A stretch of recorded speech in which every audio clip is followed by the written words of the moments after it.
இத பத்திலாம் நியூஸ்ல போட மாட்டீங்கல. கோயம்புத்தூர்ல இருக்க கவுண்டம்பாளையத்துல அங்க ஒரு மாநகராட்சி பள்ளி இருந்திருக்கு. அந்த பள்ளியில இருக்க 43 மாணவர்களுக்கு மதிய உணவை சாப்பிட்டு வாந்தி மயக்கம் வந்திருக்கு. இப்படி அந்த மதிய உணவுல வாந்தி மயக்கம் வர அளவுக்கு என்ன நடந்திருக்குன்னு பாத்தீங்கன்னா, அந்த மதிய உணவை செய்யும் போது அந்த மதிய உணவுல பல்லி விழுந்திருக்கு. அத கூட பார்க்காம அங்க இருக்கவங்க சமைச்சு அங்க இருக்க ஸ்கூல் பிள்ளைங்களுக்கு கொடுத்திருக்காங்க.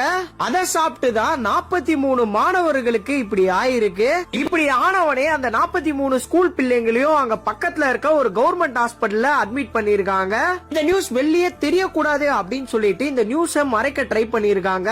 ஆனா இப்போ எப்படியோ இந்த நியூஸ் வெளில வந்திருக்கு. 43 மாணவர்களுக்கு இப்படி ஆயிருக்கு. அந்த இடத்துக்கு நம்ம நடிப்பு அரக்கன் அன்பில் மகேஷ் வந்தாரா கேட்டீங்கன்னா கிடையாது. அவர் இது வரைக்கும் அங்க போயிட்டு மாணவர்களை யாரையும் பார்க்கவும் இல்ல, ட்விட்டர்ல ட்வீட் போடவும் இல்ல. இதுல ஒரே ஒரு சந்தோஷப்படுற விஷயம் என்னன்னா, அந்த மாணவர்களுக்கு எதுவுமே ஆகல. இதுக்கு நம்ம நடிப்பு அரக்கன் பதில் தந்தே ஆகணும். அது மட்டும் இல்லாம நம்ம தமிழ்நாடு அரசு இதுக்கு சம்பந்தப்பட்ட அதிகாரிகள் மேலாம் நடவடிக்கை எடுத்தே ஆகணும். நீங்க இத பத்தி என்ன நினைக்கிறீங்க அப்படின்னு உங்களுடைய கமெண்ட்ஸை கமெண்ட்ல சொல்லுங்க. மறக்காம இந்த வீடியோவை நிறைய பேருக்கு ஷேர் பண்ணுங்க.